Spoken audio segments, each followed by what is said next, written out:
Masters and on episode 30. Switched it up on y'all. Good morning. Good morning. Saturday morning. Good morning. Our first Saturday morning. You know what? What? I fucking forgot it was Saturday morning. Yo, it's Saturday morning. It's 11 a.m. 11 I like a.m. this time. I like this This time. is a good time. Saturday morning is a good time. The morning time is a good time to do any kind of like, because podcasting is like talk radio, right? Yeah, but it's way better. Way better. But it is like a good time to do like talk radio. I always love talk radio, even as a kid. Like I preferred the talking and like what is going on other than like the same songs played in my ear. Yeah, the 5 songs. It gets to a point with good talk radio, it's almost like the music is the commercial. Yeah. Uh-huh. You know, because a lot of times, a lot of times that music is 4 songs repeated in various orders. I have to ask you for something. I know you're not going to like this. What do you need? Can you cut that fan off? Yes. Because you could hear it. Oh. It's hot as hell in here, guys. It's hot as fuck in here. You guys don't even know. There's so many fucking lights on us. If you follow us on Instagram, Masters and on Instagram, you'll you can see like kind of like the behind the scenes. You can see like our studio setup, and we got more fucking lights. I wish I had like a clever line, like more lights on us than a whatchamacallit. You got to go past the yeah, you go. Yeah, perfect. These stupid floor fans. We got more lights on us than a Vegas showgirl. Had to build up to that one. Yeah, I like yeah. it. I like it. You worked it out. Yeah. No, I figured it out. You know? I figured it out. So what's up, man? Shit, man. It's Saturday.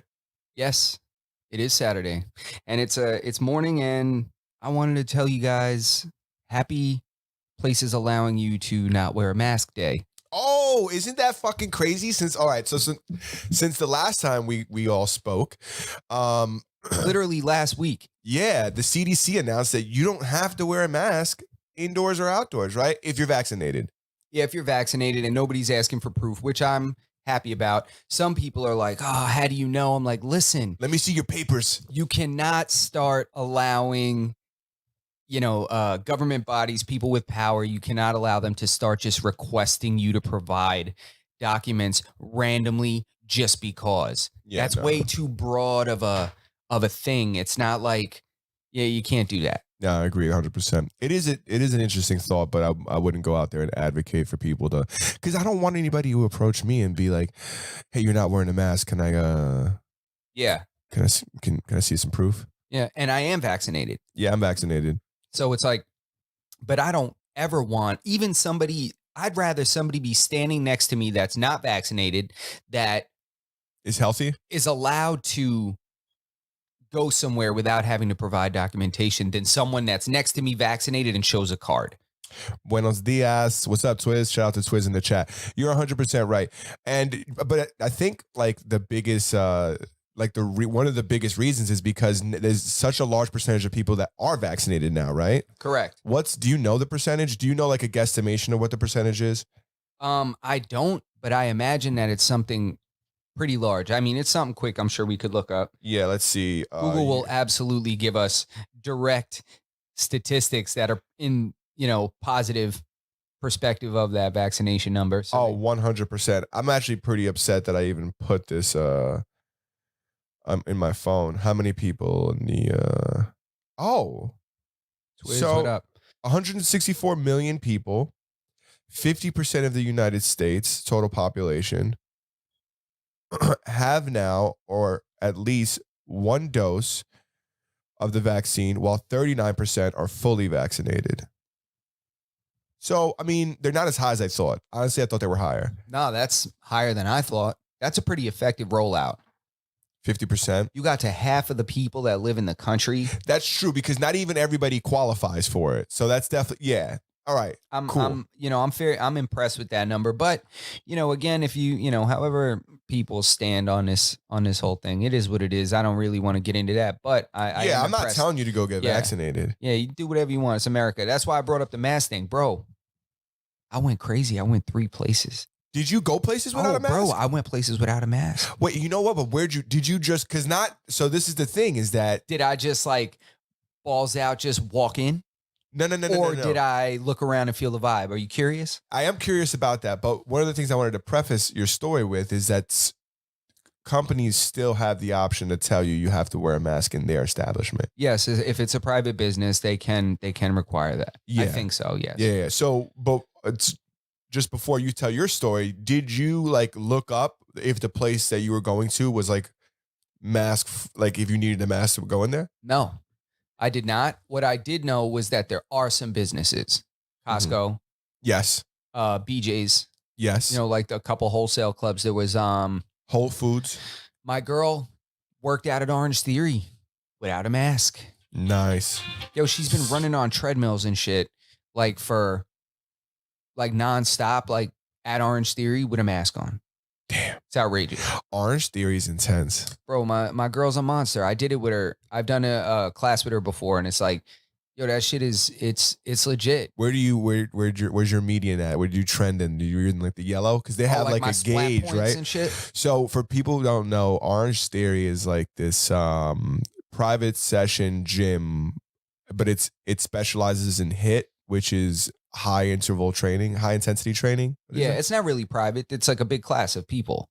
It's private in the sense that you have to sign up for the class. You have to be a member of the place, and it's like personalized between like the class and a person. You can't just go over there and get on an elliptical. Yes, you. Oh yeah, no, it's classes. It's not like free workouts. Exactly. It's not a free. It's not an open space gym. It's a. You're right though. I should have specified that a little bit better. I meant like private, as in like the classes are they're not private, but they're not just open to the public, and their classes are structured. So like they're private in the same way that a school's private. You're in your class with your classmates, and your classmates could change because you sign up for different classes, so on and so forth. Yeah. And the way the membership works is like you get X amount of classes in a month, and like you use those classes. Yeah, you sign up for them, but they close. They get filled up. And like they fill up crazy, and you get waitlisted. And if you cancel a class, I forget the time frame. Within a certain amount of time, you got to pay $12, or you lose a class. You got to pay $12. Can you do that? Yeah. So one of the stipulations is that if you so the reason why I know this is because everybody at my job goes to Orange Theory, and what was that? I heard a car going by and I thought it was a buzzing cable. I heard a car going by too, and I see you look over here, and I instantly thought, I was like, is there like a fucking Zuzu rodeo behind me about to fucking crash into me? So the way it works is that no, what I was going to tell you about the losing the class, somebody at my job told me, they were like, yo, I'm on 2 wait lists.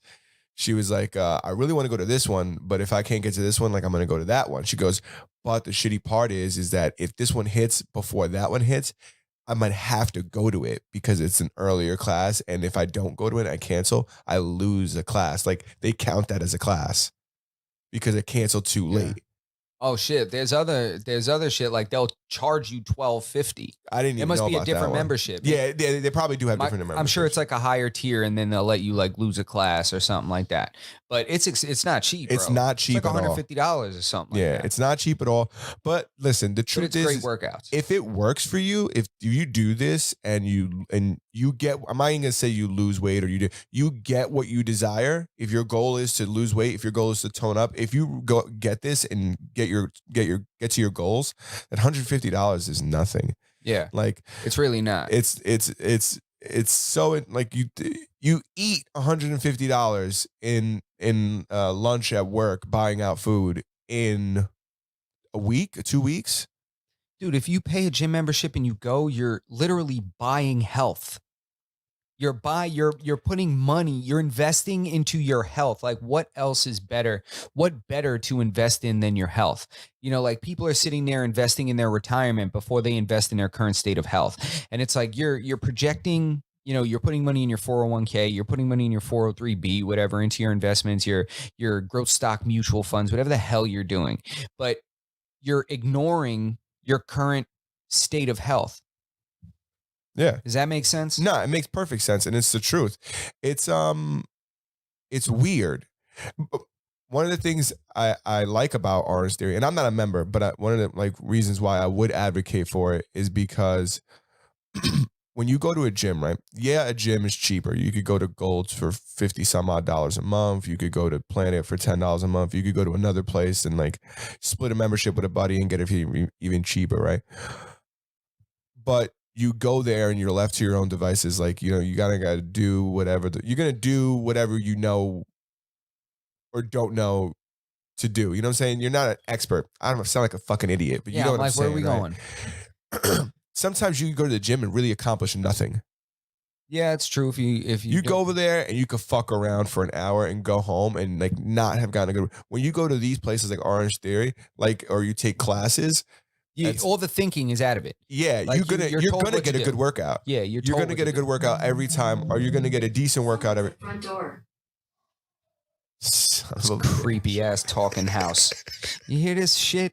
I don't play with the talking house shit. That's ridiculous. I don't like that shit. I know everybody likes to tie technology into their life. I don't play that shit. Oh, really? Bro, I put my Alexa in the other room and I unplug it when I'm not listening to music. I don't play that shit. Absolutely not. That bitch is always listening. Always. How's she know I'm saying Alexa if she wasn't already listening? Get out of here. That shit is constant. It's recording. It's taking data. I'm telling you, I know you know tech, so you think I'm crazy. I just know people. And I know that it's too tempting. It's too much to not use that technology that's capable to grab this information and grab these intimate times and shit like that. Come on, son. I'm not saying that they're not doing that, right? All I'm saying is that they were doing it before these devices. Like if you are correct, you're carrying around a phone that you use your face to unlock. That's true. You went to a place and you signed a bunch of papers and you let them take a picture of you just so you could drive an automobile, which is fucking crazy if you think about it, right? Driving is a privilege. For me, I get it that driving is a privilege and I understand it. But I kind of don't agree with it, if I could say that, you know? Because I kind of should be able to fucking drive if I can afford a car. You know, I should be, and I'm not one of those guys that are like, I'm not driving, I'm traveling. Oh yeah, those idiots get arrested every day. I don't know what that shit is about. Sovereign citizens? Yeah, these sovereign citizens. They're like, Dude. yeah, I don't pay taxes. It's like, yeah, you're in jail. You're like, a fucking idiot. What do you mean? You like, can't. I feel you 100%, but I'm not going in a cage for that. They put Wesley Snipes away. What the fuck you think they do to me? What the fuck? Exactly. Blade. They fucking put Blade away. In a cage. Fucking Daywalker, bro. Fuck out of here. They put goddamn fucking, what the hell is it? Demolition Man, bro. They put Demolition Man in a cage. Yeah, man. Come on, son. I'm ridiculous. Not with that. Yeah, no, I don't. That's ridiculous. I'm not a sovereign citizen, but I do kind of feel like, listen, I have a license. I play by the rules, but the truth is like, it is kind of crazy that like they tell you like, well, you can't drive it. You have the ability to drive it, but you cannot drive it until you come over here. But I get it. I understand it. You want to hear something crazy that I learned doing my undergrad? What's that? In my class, my instructor was an attorney, and she was an attorney for healthcare, for a hospital health system. And it was in the city. I forget where it was. Whatever. That's not important. The idea is that she was an attorney. She said that, wait a minute. Uh-huh. She said that. Uh-huh. If you want. Remind me of what the hell you just said before that. I was talking about the fact that you got to go somewhere, and now that I play it back in my head, it makes sense. You got to go somewhere and take a test before they just let you drive a 3,000-pound fucking machine. You reminded me. So there was a case. I take back what I said. There was a case that we had talked about, and it was regarding what do people do in healthcare, like when you drive a car. And let's say there's an accident and you don't want to give a sample like urine or blood to see if you're intoxicated. You could do that if you go to the hospital. You could just be like, "Yo, I don't want to give a." You could refuse treatment. It's essentially your health care, right? Yeah, but they could kind of do whatever the fuck they want. Check it out. She asked the class this openly. So of course I was like, absolutely not. You can't do that. They can't take it from you forcefully. She said, yes, they can. I said, what are you talking about? She said that when you agree to drive a license, drive a car and like make the agreement to drive it and possess a license, that you surrender your right to refuse that they can take it from you because you're operating this vehicle under this licensure agreement, whatever it is. How crazy is that? But there are still other states where there's cases like that nurse that got arrested. You remember her? Like the one that didn't want to let the patient. She didn't want to forcefully take blood from a patient that the police had brought in. Yeah. The police had brought in a patient. They suspected him of driving intoxicated. And they wanted her to draw blood. Yeah, they were trying to force her to draw blood from this patient. And she said, no, the patient's not consenting. Like, I'm not doing that. She said, it's against our policy. And she was literally following policy. Like, administration was supporting her and stuff, and he ends up arresting her. It's like all on body cam footage. It was like he was all aggressive and like tossing her around. She was sobbing, crying. Like the other nurses were like begging them not to arrest her. It was crazy. But sometimes I wonder, I'm like, my teacher said that's accurate, which I'm sure probably is, but is that enforced? You know what I mean? Like, are you... Dude, they're going to come in and they're going to take whatever the fuck they want. Dude, but imagine that act. Imagine that. How does that go down? You bring someone in handcuffs. You bring them in handcuffs. You pin them down. They're trying to stop you. You pin them down, and there's a nurse or whoever that's forced to put a needle in this guy's arm and remove blood from him in order to obtain a sample to see if he was intoxicated driving a car. Essentially, give them the proof that they need to. Yeah. And do they? I mean, that's an invasive process. Like, do they sedate you? Do they restrain you? You know what they do. They hit you with the happy juice. Yeah, but I don't know, because then that might alter results of the test. You know what I mean? I don't know. I don't exactly know how that goes down. Oh, I didn't even think about that. If you're forcefully taking it, like that's gotta be no good, man. How long do you have to wait? How long does the body like take to do? Do you metabolize alcohol? No, you don't, right? Like what happens is it just goes in and out of your blood. Like, what's the time frame like? That's a good question, actually. I don't know exactly What's up, Ray? How long it takes. Ray in the chat. Yeah, we up early, man.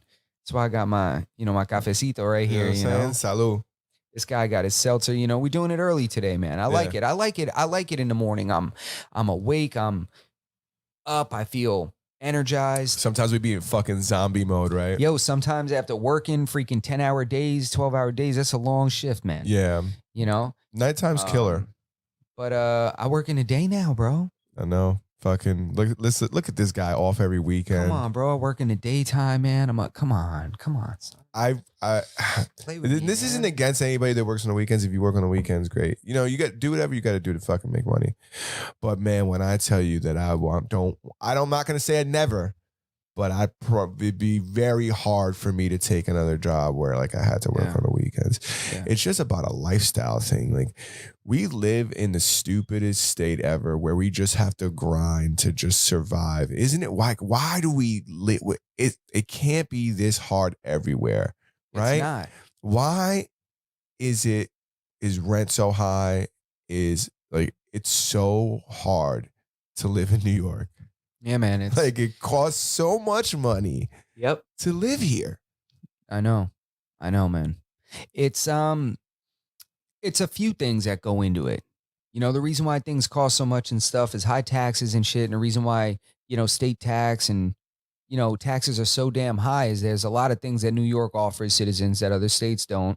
Mm-hmm. There's a lot of programs. There's a lot of, it's just a lot. And then plus it's demand. A lot of people still want to be in New York. So you can always charge a premium when people are kind of still flooding into the state. Yeah, I 100% understand the allure of being here. But fuck, if you only knew, like, it's a lot easier somewhere else.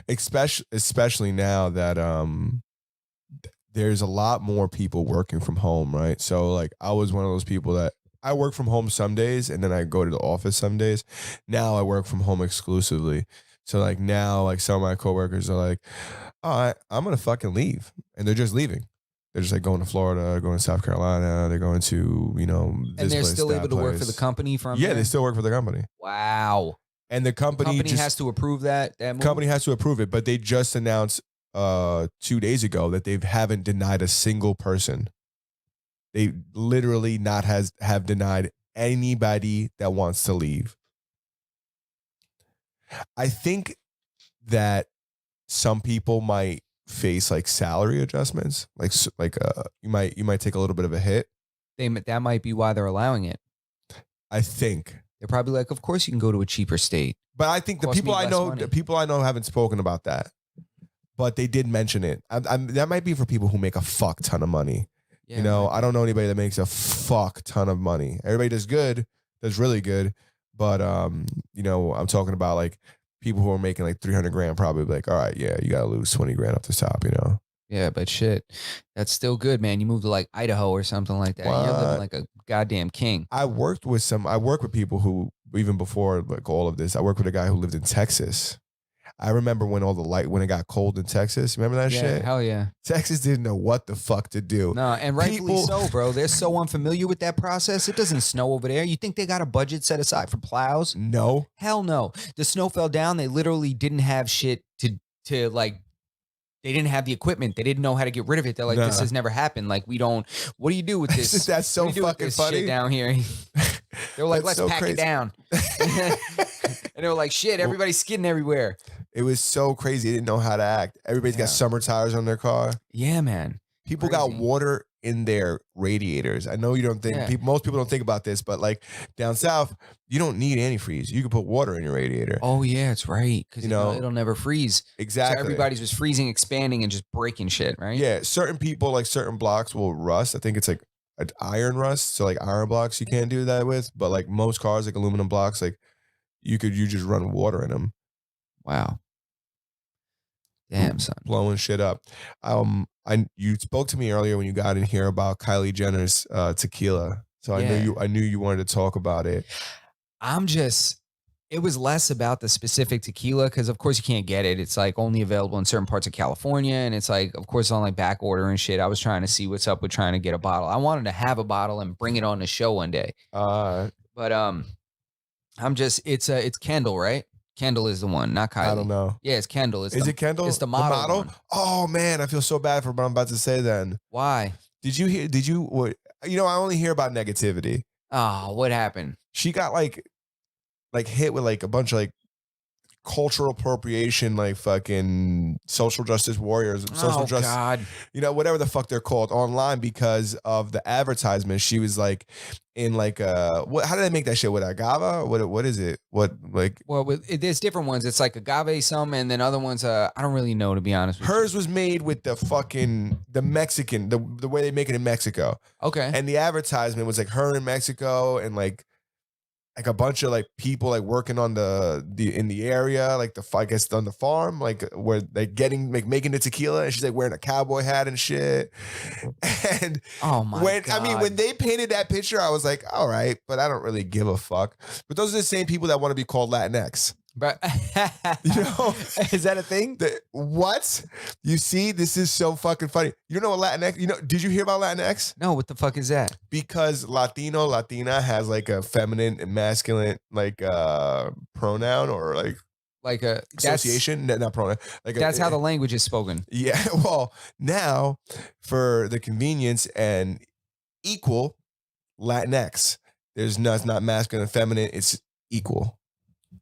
I want you to know. How do you say it? You say like what? Soy Latinx. Soy. You know what? Latinx. No, it isn't. You don't say it in Spanish. Latinx. You don't say it in Spanish because Latinos don't give a fuck and they never fucking use that shit. This shit was made by I'm telling you right now, this shit was made by somebody who doesn't speak Spanish. Yeah. Oh my God, bro. This goes right into, look, I'm going to show you now, bro. Listen to me, son. Somebody else is speaking for us right now. I don't want to be called Latinx. Bro. I'd rather be called Latina. Give it to them. I'd rather be called Latina. Bro. Let's all be called Latinas now. Yeah, I'd rather me too. Instead of an X, just put the A on my shit. Yeah, I don't give a fuck. Yo. This leads right into exactly what I was talking about that I wanted to mention. What? Bro, I had a conversation with a dude that I know, right? Mm-hmm. So we were both just talking about about our experiences as like Hispanic men, in the fields that we work, because we both work in similar fields, right? Mm-hmm. So we were just talking about shit and like the racist shit that people like customers have said to us at work and stuff like that. And we were just sharing stories back and forth, thinking, because excessive like racist shit toward me, I think is hilarious. I don't really think it doesn't offend me. You know what I mean? I think I just laugh it off. You know what I mean? Mm-hmm. Like I'm sure it don't offend you and shit. I think it's funny and shit. I'm just like idiot. Like that's just what I think, right? So we were talking. He said a story, and I said, "Well, I won't get specifically into what the stories were, but we were just laughing about it." Yo, some lady, this older, she was like, I don't know exactly how old she was. This Caucasian woman was in the room like that. It was like people in there. We were just talking with each other. She comes over and starts telling us that how dare us not be offended by that. That we should be offended by that and we should not tolerate that and we should not allow that somebody to talk to us that way. And she was getting frustrated with us that we weren't offended by people being racist toward us. I was like, wait a minute. Like you're like, hang on, time out. Like you're now forcing me to be offended. I'm like, I'm not. She's one of those people that made up Latinx. Yeah, that's exactly why this went right into it. I was like, I couldn't believe it. I was like, she was asking questions into the story. So we were like, what? Like when she's like, I would never tolerate that. Like you guys should not tolerate that. Like she's like, I can't believe you're not offended by this. Like, are you kidding? And I was like, what? I was like, yeah, like I couldn't believe that she was trying to force me to be offended. You know what? I was like, oh my God. If God exists, I know why he didn't make her like a minority, because she couldn't handle it. Oh my, yeah, right. You couldn't handle it. Oh my God. I was like, Jesus Christ. I was like, I can't believe this lady. And I was just like, okay, all right. Like I was just like kind of humoring her, just going along. And I was like, I can't believe this lady. I was just like, please go away. Like I'm thinking in my mind, I'm like, this is so crazy that you got into the conversation that we're having to tell me that I'm wrong for not feeling offended. And it's not even about feeling offended for like something that's like racist, but like being offended by, it's difficult to, I don't think you're really offended by a lot. And I really try not to be offended by much either. So don't feel bad about it being like a racist thing. I'm not offended by very much at all. Nothing offends me. I don't care. So yeah, even if you contra my opinion, it's funny because the other night somebody was we had the fight on, and there was people here, and somebody mentioned something that was like contra to my opinion, and the person they were with kind of looked at me immediately to see what my reaction was going to be, but I just kept nodding my head. They know that what they were saying is contra to what I believe in, but I just nodded my head and let them tell them, and I don't give a fuck. Yeah, you're entitled to believe whatever you want to believe. I don't need you to solidify thoughts in my own head. They're already solidified. If I feel this way, this is the way I feel. You might tell me something that's like, oh, you know what? All right. I kind of can see that perspective, and maybe you could change my opinion, but I'm most certainly not going to be offended. Yeah. And I don't, that's what a conversation is. Like, Jesus, man, like we're so afraid to say anything to each other that, and I don't care about that lady either. Yeah. Like I don't care about her either. I just thought it was so funny. Like I don't care about anything in the whole situation. And I'm like, man, I was like, there are such crazier things. I was like, man, somebody getting so outraged. I was like, somebody getting, upset and offended. And welcome I'm back, like, Twiz. Yeah, Twiz, what up, man? And I just couldn't believe it. It was just so hysterical to me. It's fun. Yeah, it's super funny, especially because it's like, this is exactly why I don't let it bother me, because then I feel the way you feel. You don't feel good right now. Yeah, why the fuck? Like, oh my God. I was like, thank God it doesn't offend me. I was like, do you feel this way about like everything? Like, that's what I'm thinking. Yeah. She yells at people at Home Depot and shit. Yeah. Crazy, man. Yeah, I don't care about that. I went to a restaurant the other day. It was my anniversary. So I went to a restaurant. Thank you. I have a clap button. The clap button's somewhere on here, but I'm not gonna try to find it. You end up being like, wah, wah, wah, wah. I swear it's this button, but I'm not gonna hit it. So we should make a bet. No, it's not, because I might have deleted it, because this might be an audio clip, and I think that this is like Yeah, no, I'm not gonna hit any buttons. So we went to a restaurant the other day. We went to a restaurant called Verde. Yes. It's like a Mexican restaurant, and it was just mad funny how it was just like a super like Americanized like restaurant, like a Mexican restaurant. It wasn't like a Mexican restaurant. The food was good. I'm not saying that the food wasn't good. The food wasn't bad, but it was like you could just tell when something's like super authentic and when something's just like somebody else is like trying to pass it off as this, especially because it's like, I don't know. I just feel like when I go to certain places, like I want to go in there. It's like, you know how they spell, what is it? Oaxacan? It's with an X. The hell? What are we talking about? What is this a food? What do you? Yeah, it's like I think it's a place in what is it in Mexico or something like that. I don't even know. It's with what does Swiss say? I think I know the one with the chefs. He knows one of the chefs. Oh, so all right. I wonder if I don't know who's cooking in the back. So this is the thing. I just could tell by going there that it wasn't really 100% like authentic.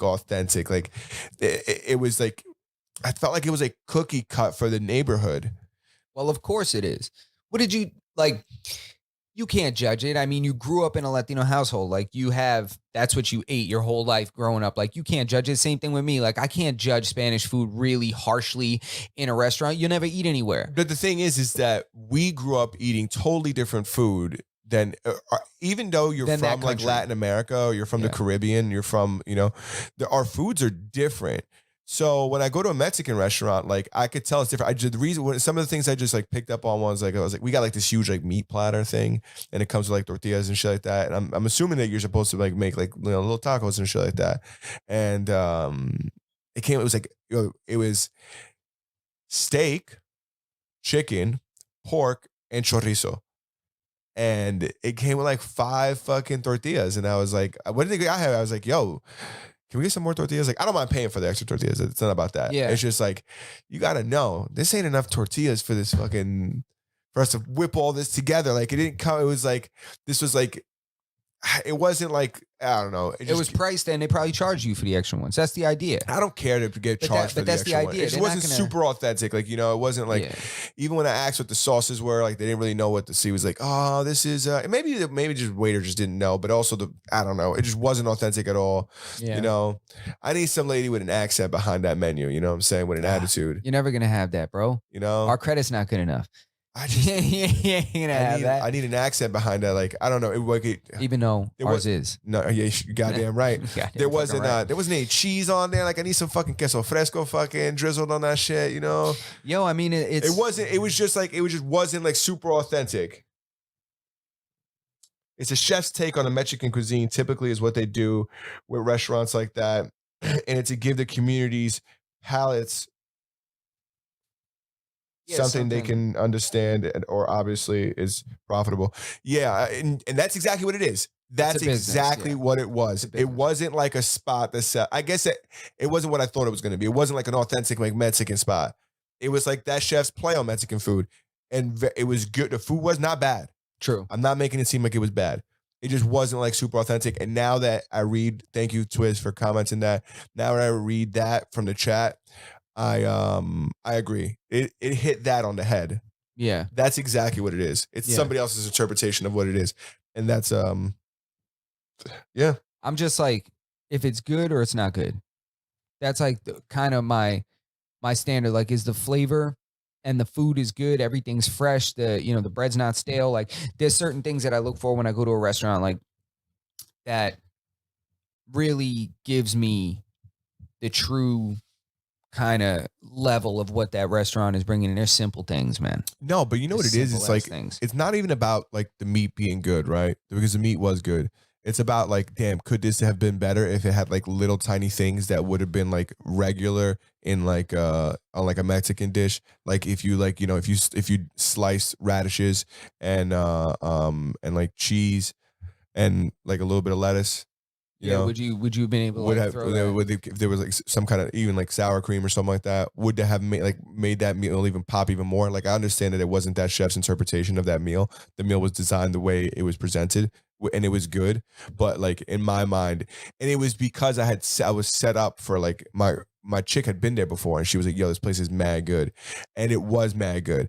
But it was just not as like she was like, "Yo, it's like super authentic too," and I was like, "Oh damn!" Like I just thought it was gonna be different, you know. Yeah. But it was what he says it is, and it makes sense. It was on a main strip, you know. It wasn't like in a Mexican neighborhood. That's what I'm yearning for though. I need that Mexican street food. You know what I'm saying? Yeah. I want that fucking dirty truck, you know, meat like that little pile of meat that's sitting on like the warm side of the grill. Yeah. You And they know, just slide it over. and they just slide it over. They kind of grab a little bit and push it over. I need man. that. Yeah, man. So you can grab some of that. I like that. I kind of like that place that you were talking about, but I only been there like once or twice, I think. I don't remember disliking it. It wasn't bad. Yeah. And I also ate there pre-COVID. I'll tell you what. Let's talk about this for a second. I want to talk about this for a second. What's that? What's he talking about? The Latin food, certain Latin food and certain other ethnicities foods are made with passion. Yeah, 100%, bro. That's why you could taste like that bodega, the difference between like the bodega and like your mom's food. Like, bro. There's a big difference. There is a difference. And also there's always like little slight intricacies based on where it's actually from. Yeah. What were you going to say? I don't remember. What did you see this event that's going to happen next month? The YouTubers versus TikTokers? No, I did not. I think you mentioned that like a little bit earlier before we went on, but I didn't want to pry too much because I wanted to save it. It's a boxing event that's going on between like TikTokers and YouTubers. Get out of here. Yeah, these guys are doing whatever it takes to grab this fucking money. It's the stupidest shit ever. We can't even promote. I shouldn't even talk about it. We can't promote this nonsense. So don't talk about it. Don't talk about it. Fuck that shit. I don't want to do that either. It's getting out of hand. Yeah. It's getting out of hand. I do, however, I want to get back to what it was like I know what I was going to say, that I went to that restaurant pre-COVID. That's what I wanted to talk about. The restaurants after COVID. Mm-hmm. The service sucks. Wait, after COVID, it sucks? After COVID, every restaurant that we've been to has been trash. Why is that? It's been trash, bro. I don't know. I can't tell like what exactly caused it. I don't know if it's like that they have less people working there because people stopped. I don't know if they couldn't maintain employing. That's so many one people. thing. Yeah. This restaurant had like 2 waiters. Dude, the service has been terrible. The food has been okay. I mean, places I used to frequent that I loved. Yeah. It's been a different experience. And it's mind blowing to me because I'm like, damn, I thought that they'd be kind of leveling up after this or trying in a way, but I guess it does take money and a lot of places took a hit. But eating out has not been the same experience for me. It really hasn't, man. I've been getting a lot of food delivered like throughout like COVID, even like our groceries, like we were getting them delivered for a while. We almost went like full delivery, but they fucking dropped the ball. We were going to go full delivery and fucking Amazon fucking Fresh or whatever the fuck, Whole Foods delivery. If you're listening, you guys fucking dropped the ball. Yeah. Your guys dropped the ball. Cause when they pick meat, like they don't pick the good meat, you know what I'm saying? And they substitute shit. And they substitute shit, and it's always some bullshit. You're like, yo, I didn't want the sugar free, or I didn't want the one with sugar. Like that's not what I want. Because they got some fucking 16-year-old that's fucking just trying to rush through so he can get as many orders as he can fucking get in and out. But I have been eating, especially now that I've been off my diet for like a week, bro. Dude, I'm not even joking. I'll put 15 pounds on in like a week and a half, 2 weeks. Bro, I gotta be honest, dude. I gained weight too, man. I fucking gained weight, bro. I can't believe it, man. Am I too loud? No. It's crazy, but I wanted to touch again because you just said like that the Amazon delivery sucks, bro. Let me tell you about my shitty experience with the United States Postal Service again. You got those guys on their last fucking leg, bro. Bro, they are dog shit. I'm gonna tell you that right now. I'm serious, man. I went to a post office the other day. I didn't realize they were closed. I pulled the handle, the door open, bro. I thought the fucking feds were gonna come after me. I didn't even walk in. The deadbolt. I'm sorry to interrupt your just story. Went like this. It just opened up. I just put it back together and closed the door. I didn't know if the silent alarm went off. I literally didn't even poke my head in. I was like, nope. Not getting me. Yeah. Putting me in a federal penitentiary. I got right back in the car and left. That's exactly what the fuck you should have done. Tell your story. Great, you're gonna be on the news now. A person helps himself to the P.O. box area. Nope. I was trying to drop off a package and I was like, oh, I put it right back the way I found it and I left. Go ahead, tell your story about how shitty your experience was with the United States Postal Service. Like about a month ago, I ordered something and shit says, you know, it took longer than it was supposed to, which whatever. It was coming from Hawaii, actually. And it takes extra time. I'm like, okay, there it is. Fine. It finally marks as arrived. I'm like, okay, it arrived. So I go to look, nothing in my mailbox, nothing at my door, nothing. I contact the Postal Service. Bro, it took like 5 days for them to finally like be able to figure it out. And then they just stopped contacting me. Then like magically, like randomly, there's a knock on my door at like, I'd say 9:00 at night. What? It's like doom, doom, doom. And I'm like, what the fuck? My dog is like ready to go. So I go, I look out the window, there's nobody there. I open the door, there's a package on the ground. So I'm like, how do you mark it as delivered? And then I guess they must have put it in the wrong place.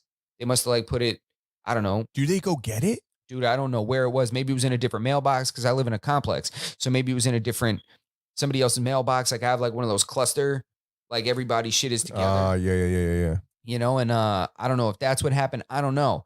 But it happens all the goddamn time. This last time I ordered something again, same shit. It says it's marked as delivered.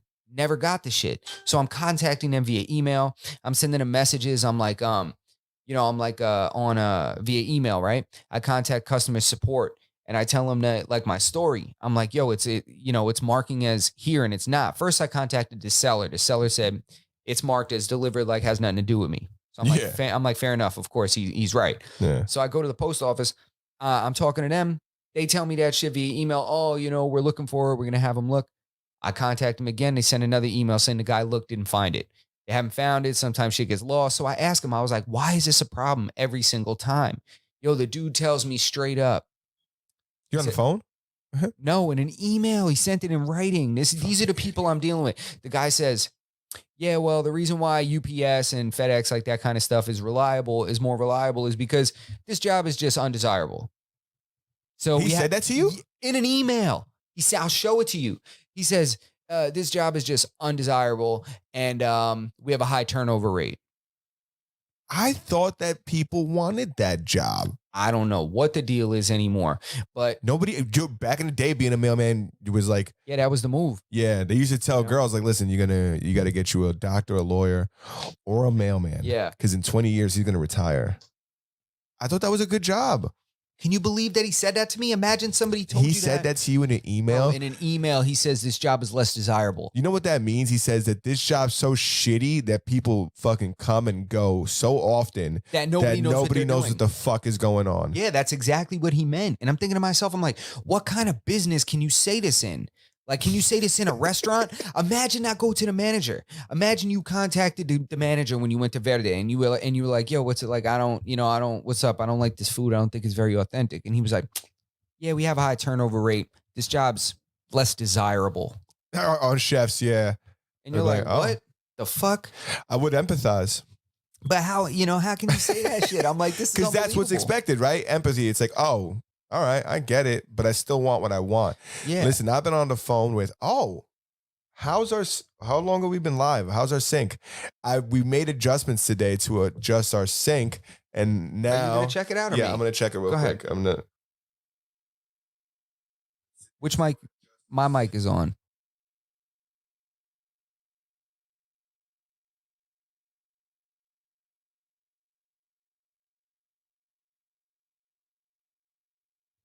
You check it. I have no idea. I try to do it, but it.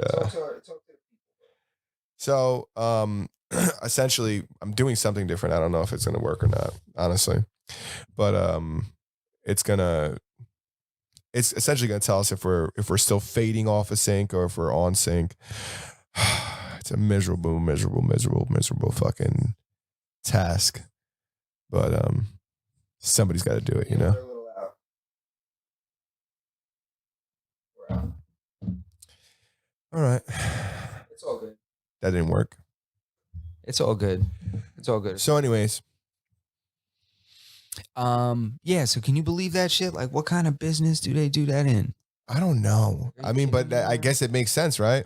I mean, I thought that I don't. Maybe his department's not desirable. I got another email from them. Let's see what it says.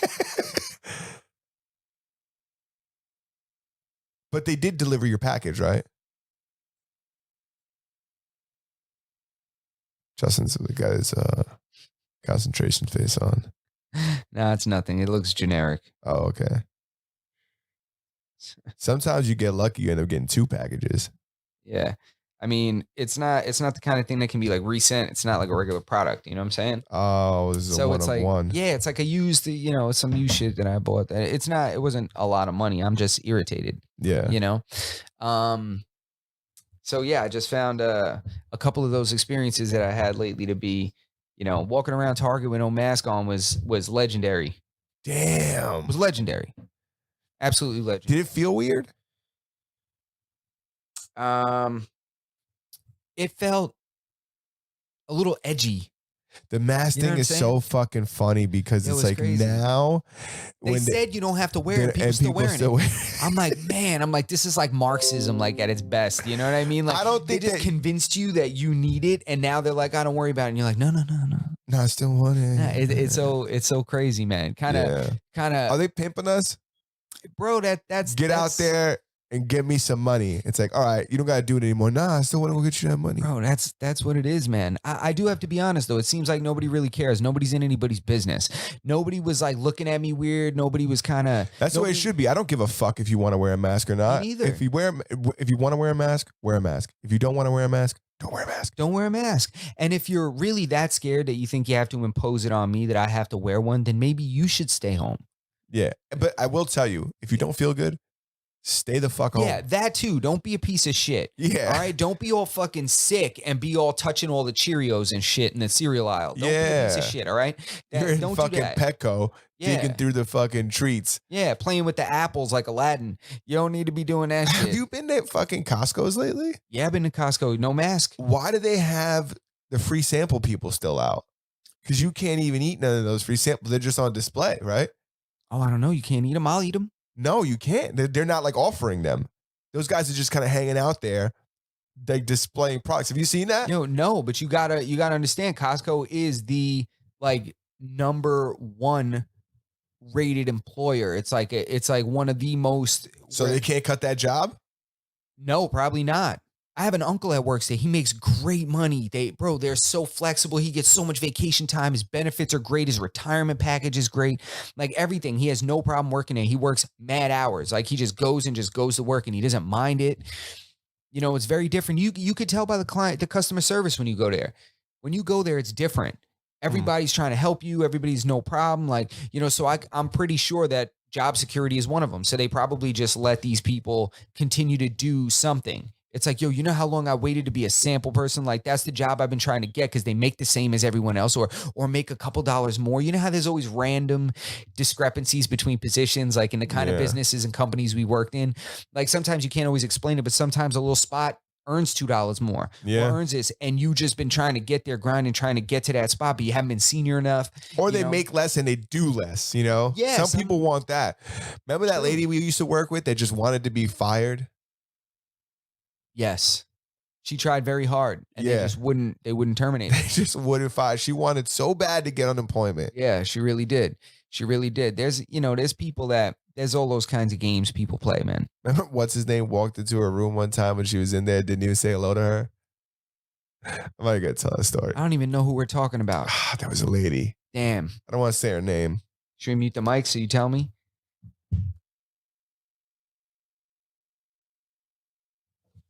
Oh, that's right. Walked in, act like he didn't know her. God, I'm sorry you guys can't know about Yeah, this. she wanted to be fired so bad. She was like actively trying. Oh my God, she really was, yo. She wanted unemployment so bad. Yo, I have Netflix on my page because I wanted to talk about like what I'm watching on Netflix right now. Twiz was jumping in trying to remind me what I was talking about. And yes, he's right. We got back in and spoke about it. What else we got going on? What are you watching on Netflix right now? I know you're watching fucking. Am I still in frame? Yeah, bro. I'm watching The Handmaid's Tale, dog. It's on Hulu, not Netflix. Oh, Hulu. God damn, The Handmaid's Tale is a motherfucker. I fucking hate Hulu. Unless somebody has one without the commercials and wants to share it with me. Oh, yeah, it sucks. I'm not watching anything with commercials. Yo, bro. Ever. What are you doing? What's going on? You're like, what's up? This is comfortable. But yo, I finally found my spot after 30 episodes. Yo, that's it. This is where I want to be right here. If this is in frame, this is my fucking squeaky spot right here. I don't want to move. Yeah. Squeaky? Sweet spot? No, squeaky spot? Sweet spot. Like in basketball? Sweet spot. Not squeaky? Nope. I think I watched a movie one time and it was a squeaky spot. A squeaky spot? Yeah. Nah, that's definitely like a wood floor. Now, you ever seen that movie where that guy had the spot and he could only shoot from that spot? That's a sweet spot. I don't know. I think in the movie they called it the squeaky spot. Maybe. Maybe. What are you talking about? What movie? Is this like White Man Can't Jump? Is this what? It was definitely a white guy. I remember. And in hindsight, it's kind of fucked up. But it was about his squeaky spot. Yeah. Yeah, that's it. Yo, when they going to cancel White Man Can't Jump? Right? When they going to cancel? Never. Yo, I got another thing to talk about. Have you seen J. Cole playing in that African League? Yeah, I seen it. I seen him bust his shit, slam dunking the ball. But I can't slam dunk, so don't listen to me. Yeah, I can't dunk either. Did he make the dunk? Yeah, I think he made it, and then he just fell. I mean, I think that everybody who's dunked, who can dunk, has fallen at least once, so no big deal. Yeah, man. I don't know if he's ready for that league, bro. What? I don't know if he's ready for that, bro. I was watching some of the highlights and stuff, and it's like he be like playing with like NBA players and shit though, like practicing. That's because those are his boys. Because every basketball player wants to be a rapper, and every rapper wants to be a basketball player. But that's why I'm saying that he's probably got the best shot. I mean, I don't think that you could put fucking what's that comedian's name? That Dave, not Chappelle. And I was gonna be a funny joke, but it's not funny anymore. But I don't think you could put like regular. You David Spade. Sure, you can't put David Spade in there, and he's not gonna fucking do it. Well, yeah, that's true, but I think there's just a misconception. If anybody's gonna go play pole ball, it's gonna be a fucking rapper. Didn't Master P play some ball?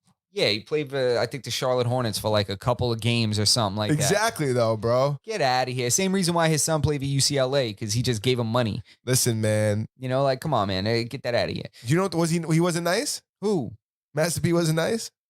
Not nice enough to continuously play in the NBA. Like, he played a little bit. Like, fuck. Like, that's not the kind of, this is the misconception that I think people have, especially in the hood. Like, growing up where I grew up, there was people that really played basketball, dudes that were nice, guys that went to play in college and shit like that.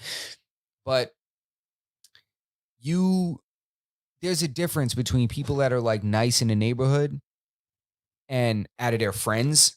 Like, there's people that never played in the league, that never played organized basketball, that I knew that I was like, yo, he's nice as hell. Like, I can't, like, I wish he played. I wish he, like, dedicated time to playing basketball and really could have like really played and went somewhere. Yeah. That person is not a person that can just walk on and play in the NBA or walk on and play in a professional basketball league. Like, I'm sure J. Cole was nice in his neighborhood. He was nice out of his friends. He could like really run some really legit games at the park. He played in high school and shit like that. But bro, it's a different level. It's a different level. Different level. Like, as long as you've been rapping and making beats and working on his music grind, these dudes been playing ball longer than that. You weren't rapping at 5 years old. They were playing basketball at 5 years old. Yeah, you're right about that. They were playing basketball at 6, 7, 8, 9. I don't know, man. I mean, we'll see. And I'm sure he was, but he's not in the NBA. No, he's not. He's not playing in the NBA. He's not even playing in Europe. But still, all those leagues, all leagues overseas, there's crazy talent from everywhere. Like, it's crazy now. Like, crazy basketball players are coming from everywhere. Like, there's really no kind of place that's producing more than others. I think it's like, I feel like the European leagues are probably like pretty good, because a lot of people like, or the China leagues, like, you gotta think like, But it's tricky because people are playing in these leagues from other places. So you don't really know where they're coming from. Yeah. You know, like there's people like look at Lonzo Ball and shit or LaMelo Ball. You know, he played in Spain? He played in like Croatia or some shit like that, right? I think it was Turkey. Okay. He played in like Turkey or some shit. And then he came back over and now he's like busting ass in the NBA. And it's like, you know, and everybody thought he was crazy and shit, but it's like he really developed himself out there and plus he grew. He was a child when he was over here. Went over there, becomes a man. Did he play in college?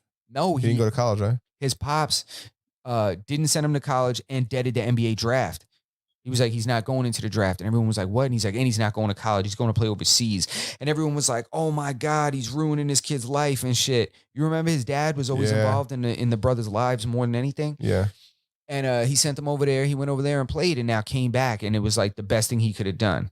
That's insane. Now he's killing it. Bro, he's killing it. He's busting ass and he's developed an all-around game. You know, there's certain ways that people develop when they play basketball in the United States versus other places.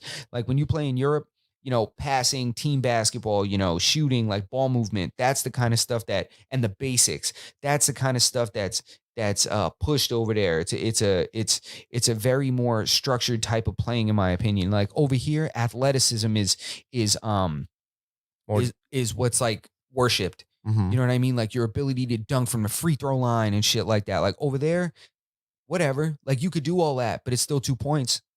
I'd rather just hit them 2 points from here. Yeah. You know what I mean? Like the safer shot. Yeah, exactly. Just the more not as much flair. Yeah, conservation of energy, not as much potential for injury. I think that's why people were scared he was going to go over there and get hurt. But it's like the EuroLeague is different. The EuroLeague is like more finesse. I feel like it's less explosive. Americans love fucking flair. Yeah, they just want you to jump and dunk and like the same way everybody wants a knockout in every single fight. It's like people always want the extreme athletic side of sports, and it's not always that way. Yeah. You know what I mean? It's sometimes it takes like, you know, 5 different, you know, pushes in football to get the ball downfield. You know what I mean? It's continuous fucking resets. It's not always. Look at soccer, bro. These dudes would play fucking 90 minutes and not get a single goal. Yeah, exactly. Everybody wants it to be like 8-4. It's like, that's not how soccer goes. Yeah. Hockey's similar too. Yeah, man. So I wish I watched more hockey as a young one. Or even now, I wish I could get into it. Seems like I could get into it, but it seems like an interesting sport. Which one you said? Soccer, hockey. Yeah, hockey is. I had a lot of friends that played and watched hockey growing up. I had a few, but I don't know. I feel like I can't keep up with it. Am I crazy? I can't watch the puck. I can't find it.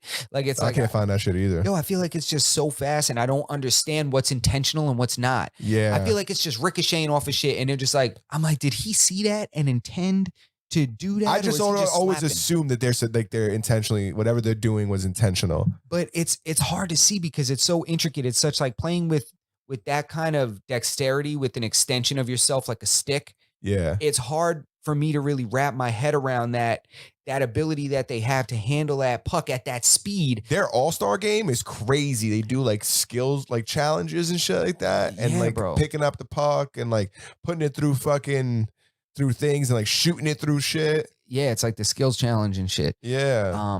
So I'm just super impressed by that. And at the same time, I can't wrap my head around it. So for that reason, I really can't. I don't really know what the fuck is going on some of the time. And I'm like, yeah, I can't watch this shit. Yeah. You know, no, I don't blame you.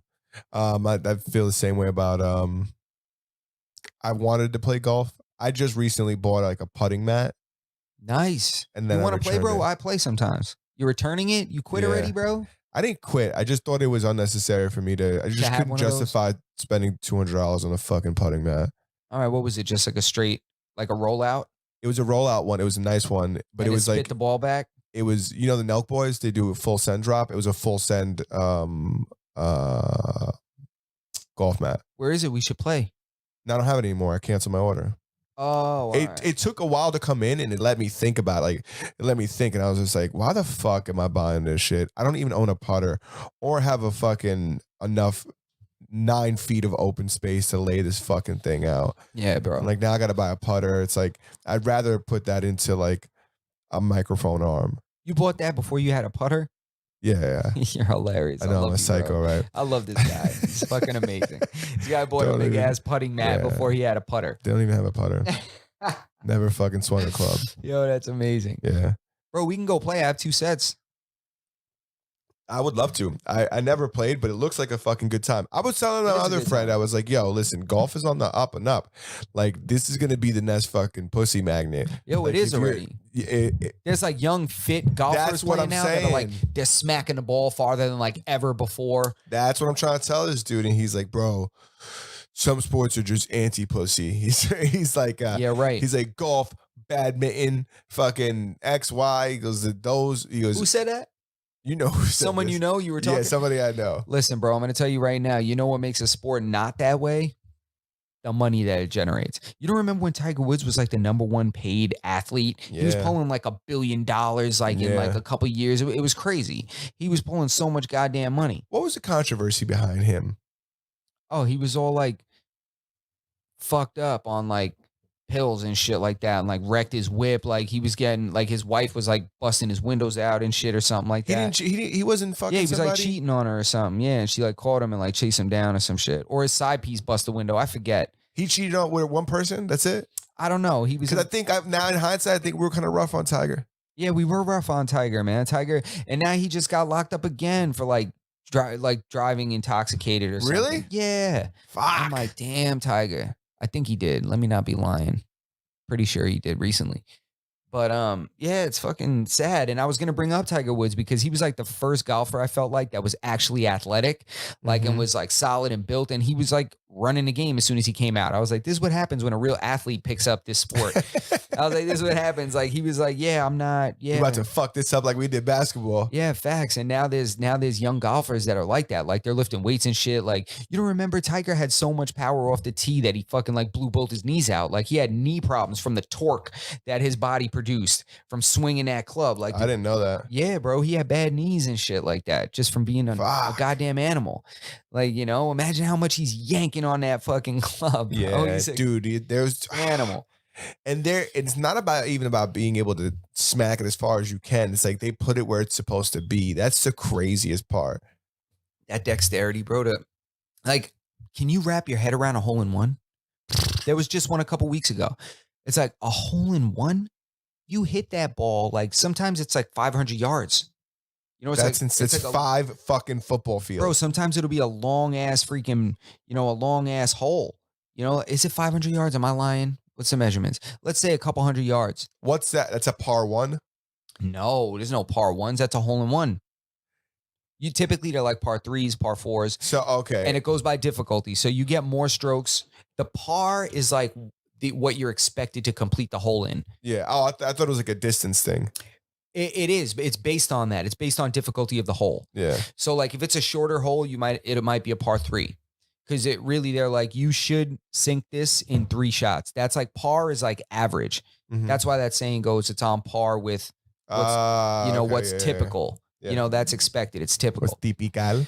Yeah. So when you get to the harder holes, the 4 strokes and the 5 strokes and shit like that, 5 pars, or par 5 rather, those are longer holes. There's more obstacles sometimes and stuff like that. So when you see somebody that actually has a negative, like Score? yeah, that means that they got, because the score at the end is based on par for the entire course. Oh, okay.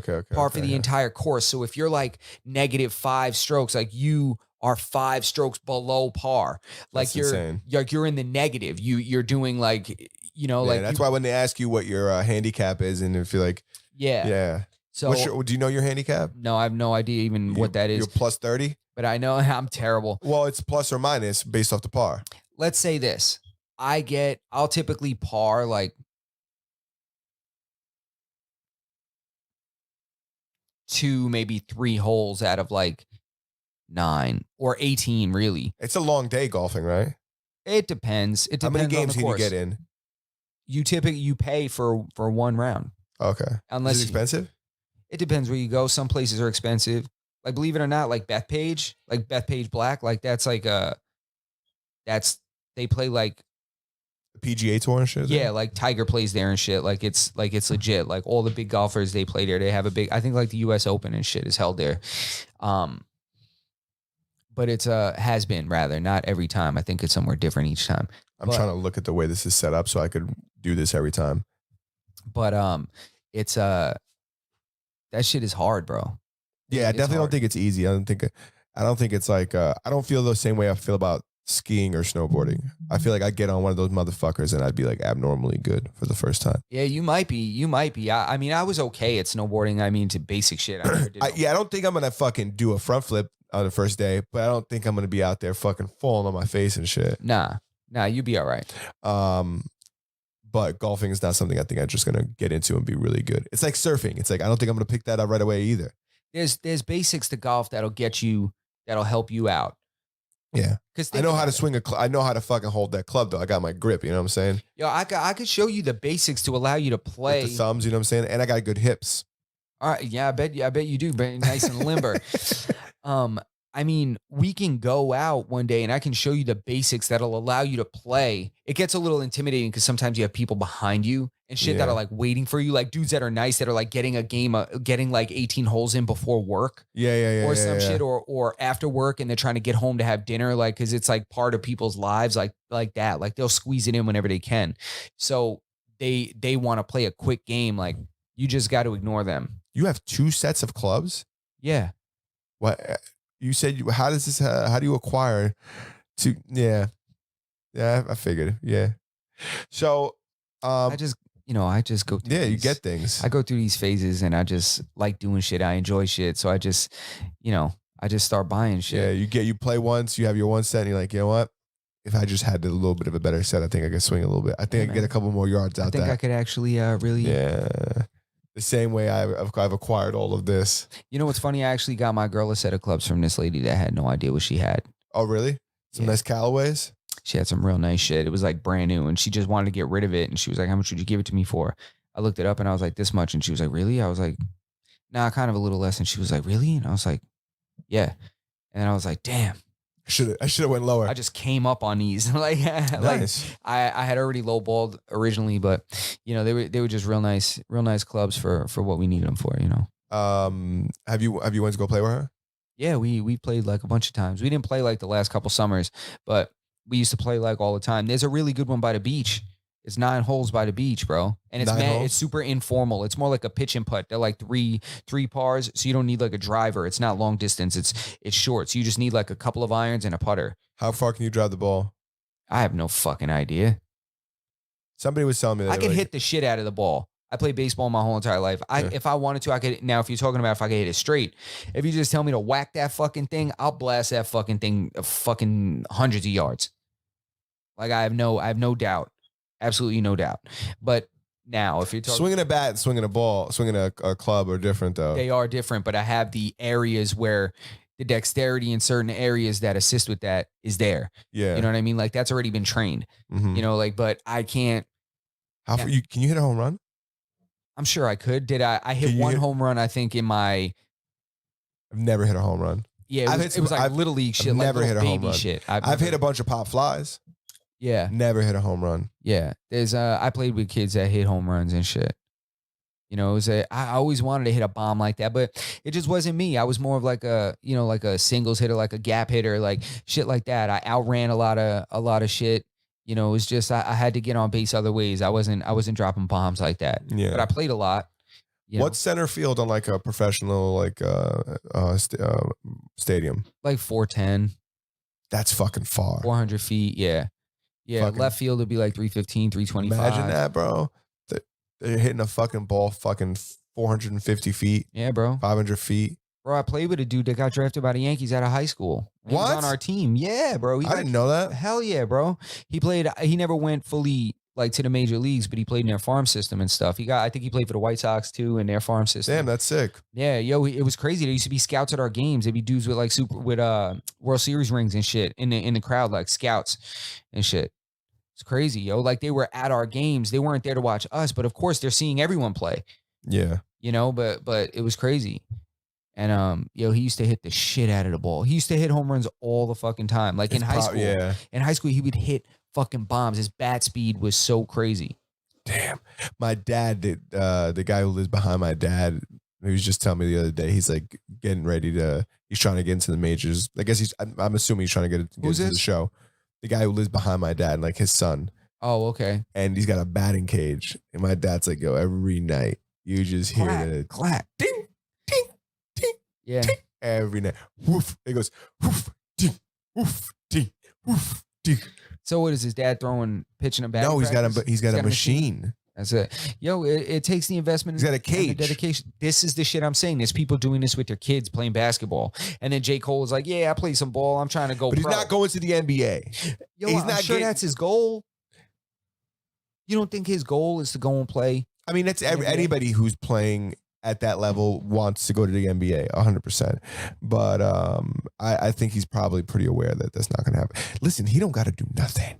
Yeah, he don't. Also, it's different when you got a bunch of fucking money and you don't have to do anything. Yeah, else but that, like what Jake Paul's doing with boxing. Exactly. Like how that's the only thing he has to do. Yeah, yeah. You can get. It's like when you think about the 2 hours a day that somebody put in for fucking 3 weeks, and then this person put in 8 hours a day for fucking 1 week. Yeah, man.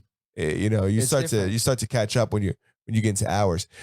I didn't say this, but the other day. I think it was with Ray's here, I was talking about having hundreds of hours playing in World of Warcraft. I forgot it's not hours, it's days I have played. What? Yeah. But people have a lot of days played. I don't have nearly as many days as other people. Wow. But I think we're approaching our 2 hour mark. No? I believe so. Yeah, are we? I don't know. It's noon. No way. No, I think we started at 11. Oh, this is a 1 hour mark? I think we just hit an hour. Okay. Yeah, man. I'm pretty sure. Only reason I'm saying, 120. Only reason I'm saying is because we're fading more and more and more. Nah. No? That's cool. Yo, Fast and the Furious 9 is dropping, son. Oh my God. Yo. Leave that shit alone. I don't want to watch any more fucking Fast and the Furious. I am done with that shit. Please. If I never see another fucking Fast and the Furious, it would be too fucking soon. Yeah, man. I mean, the concept is always going to be like, somewhat like nostalgic. Like the first one, I remember seeing the first one. Yeah. You remember the first one? I saw it in the movie theater. Are you kidding me, bro? Bro, we went outside. Everybody was crashing their cars and getting pulled over. Like everybody was like driving their mom's vans and shit. Like, woo. I want to watch that back. I can't wait to watch that back. Yo, before we get into Fast and Furious, can we take a quick break? Yes. Yes? Yeah, sure, bro. Okay. I'm just going to. We'll be right back, y'all.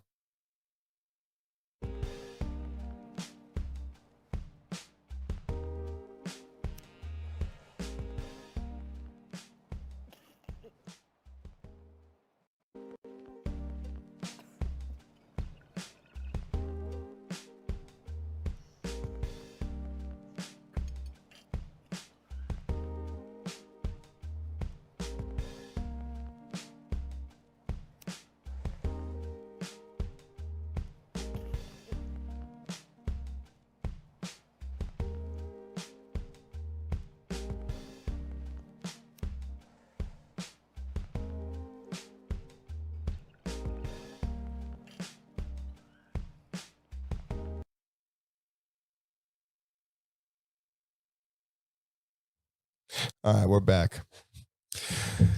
So you were talking about Fast and Furious 9. I didn't even fucking know there was going to be a Fast and Furious 9, to be completely honest. Yeah, the reason I found out was John Cena got in some shit. Oh, I seen John Cena got into some trouble and fucking shriveled up, right? And ended up apologizing. Yeah, he got into some. What did he do? Something about China. Yeah, what happened was apparently he said that when Fast and the Furious 9 first drops, that it's only going to be available in Taiwan. Yeah, what up, Fab? That it's only going to be available in Taiwan, and what they said was that. Oh yeah, and you got to call it China. You can't call it Taiwan. Yeah, you can't. They don't want him to acknowledge it as a country. Yeah, because China's holding them hostage, right? Something like that. I mean, I don't really know the politics of it, but I'm sure. Yeah. Yeah. Like everybody was saying that it free my guys. Yeah, man. Yeah, I don't know. I'm not. If I never watch another Fast and the Furious, it'd be too. What the fuck could possibly be happening in this one? I want to know how else Ludacris would be paying his bills. He's definitely made. Well, he's made a fuck ton of money. Yeah, he's making off these movies. So much money off these movies. Another thing is like I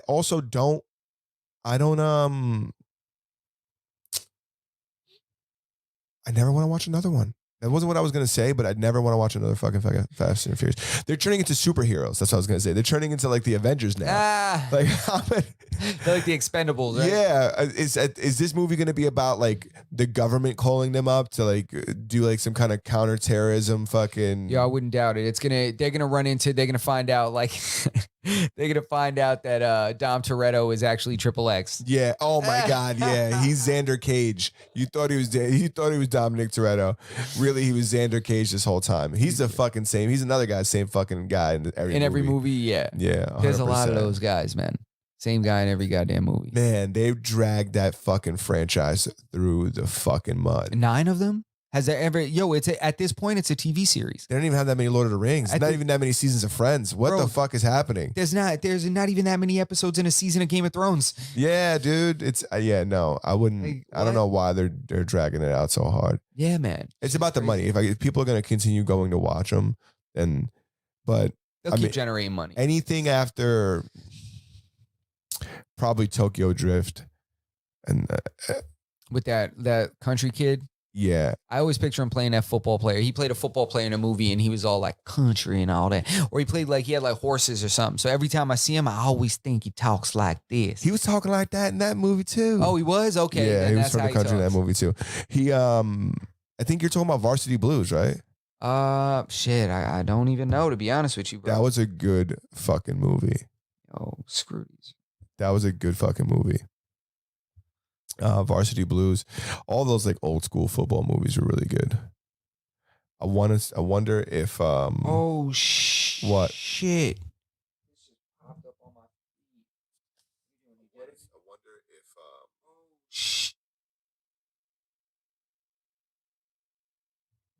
Is it time good? I don't know. I didn't get to look at it. The only way I could do it is I do a 1, 2, 3.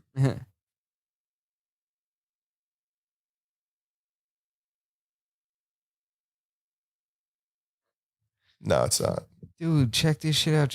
Oh, this was like from a couple days ago. Oh my God. What? Tell me. Apparently this sound like politician, this Mexican candidate for like some kind of office they be doing wild shit down there in Mexico. Yo, she shared her location on Facebook doing some kind of event and the cartel comes an hour later and killed her. What? Yo. Yeah. Mexico's fucking crazy. She was campaigning to become mayor of the city of Moroleon. Not too familiar with that. Wow. Oh my God, it's terrible. After she recorded a live video inviting people from 3 different neighborhoods to come out and learn about her plans. Holy shit. Yeah, that's fucked up. God damn, that's terrifying. The cartel's crazy. I don't got nothing to say about the cartel. Oh my God. Caitlyn Jenner is saying that she's running for office in California. Okay. Yeah, man. There's a lot going on in the political sphere. A lot going on. Well, that's what they need over there. Somebody with balls. Metaphorically, you know. Or literally. Damn, son, there's a lot going on in politics. That one wasn't even a little funny. That one wasn't even a little funny. What? I didn't hear you. I'm sorry. You didn't hear my joke? No, I wasn't. I said, well, that's what they need over there. Somebody with balls. And I How dare you? I said, no, well, I mean, like, I meant it metaphorically. After I said it, I knew it was, yeah. It's about the intent. That's it. It's all about that, bro. Yeah, it's about the intent. Listen, bro, hold on. Wait a minute. I had something that I wanted to talk about, and I don't remember what the fuck it was. Did we get into the tequila, to Kendall Jenner's tequila? Yeah. That's what I want to get into. About the fact you couldn't fucking find it. And the fact that Matthew McConaughey had the most engaging speech posted on YouTube. I don't know how old it is. I listened to it on my way over here. I was like, I'm about to listen to some shit, and it's about to be motivational. He's a good fucking speaker. Yo, so I ride out and I'm like, all right, we're gonna put something on. Sometimes I put on Joe Rogan. Sometimes I put on what's his name? Come on, who's Brendan Schaub? Who's the dude that be running? Oh my God, Cameron Haynes. Not him. He's annoying sometimes. Sometimes he gets all fucking political. The black dude? Shit. Yes. I like him. Come on, what's his name? Come on, you know his name, bro. I don't know his name. Stay hard. Is that his name? That's the shit he always says. He says. Goggins. Yeah. David Goggins. So, and today. That guy's fucking motivating. By chance, I was led down. He makes me feel like a piece of shit. That's what he does for me. He doesn't motivate me at all. Yeah. I told you one of my favorite little stories that he told? No. This guy's like, I believe you did, but go ahead. Tell the audience. this guy, he was saying that like he was I think it, I might be a little off on exactly what I'm saying, like exactly what he was saying, but he said he was like running through this area or something like that, runs into this guy that says he wants to train or some shit. They end up like passing each other, and he's like, yeah, I run here all the time and shit, and he's like, all right, cool, well, I'm gonna be back same time, like, yep, tomorrow or whatever, like to run. He's like, he doesn't show up and shit. He said he like wasn't available or some shit. He said he runs by and shit. He said, and he sees a dude in his house. You know what I mean? And they like lock eyes and shit or some shit like that. And the guy was like, oh, like he lied, like said he wasn't gonna be around or some shit just because he didn't want to train again. And he said, actually, that's kind of my favorite one is when he says he was jogging like in the rain. He's running in the rain and like this car pulls up next to him. And the guy's like, what are you doing out here, man? He's like, why are you out here? And he said, why am I out here? Because you're not.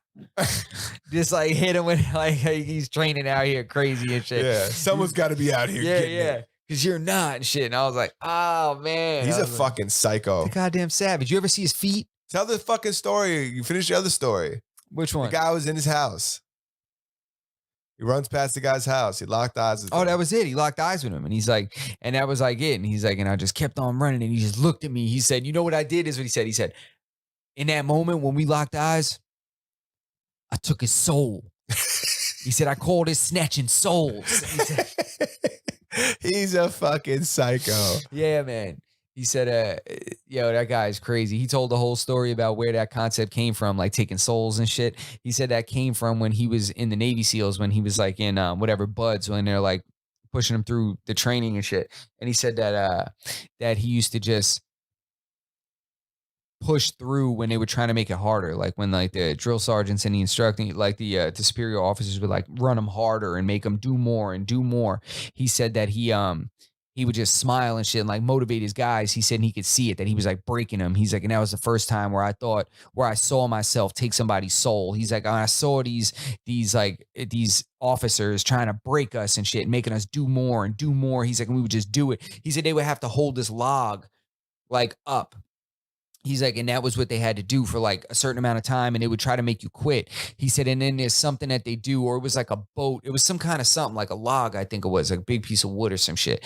And they were, he said that they try to make you quit. He said, and there's something that they do. I forget what it's called. It's called, he had something that they call it in the SEALs, where you bench press it instead. Like everybody in the line that's holding it starts bench pressing, like gorilla pressing it kind of, and throwing it up in the air and catching it, throwing it up in the air and catching it. Like, so these superior officers, like commanding officers, were trying to get them to break, when really they just started working harder and doing like extra unnecessary shit. They started doing like shoulder press reps of the shit, and they were getting all mad. He said they kept getting mad, and they were like trying to make them do more, and they were like, stop it, because they started like yelling and cheering each other on and like fucking, and he was like, and then he's like, he looked at me like I was crazy. He said, I saw it in his eyes. He said, I could never do that.